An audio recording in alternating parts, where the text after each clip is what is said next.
اگه میخوای نیم ساعته یه کوبیده ترش تابعی گیلانی با یه سس خوشمزه درست کنی، تا آخر این آموزش همراه من باش. به گوشت چرخ کرده‌تون پیاز رنده شده، پودر سوخاری، ادویه ها، سیر رنده شده، زعفرون دم شده اضافه کنید و خوب ورز بدید.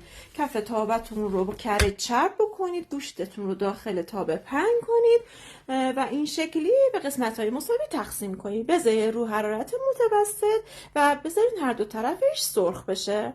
حالا بریم سس خوشمزه‌ش رو درست کنیم. پیاز داغ درست کنید، رب گوجه، رب انار، گردوی پوست شده و ادویه ها رو اضافه بکنید. یک کوچولو تفت بدید، بهش آب جوش اضافه بکنید و اجازه بدید یه چند قل بزنه.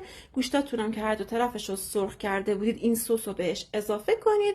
دیگه در تابتون رو بذارید حرارت خیلی کم باشه. نیم ساعت دیگه این غذای خوشمزه حاضره. این غذا تایم پخت خیلی کمی داره، به شدت لذیذ و خوشمزه است و امیدوارم که درست کنید و کنار عزیزانتون نوش جان کنید. اگه دوستش داشتید لایکش کنید، سیوش کنید و نظراتتون رو برام کامنت کنید.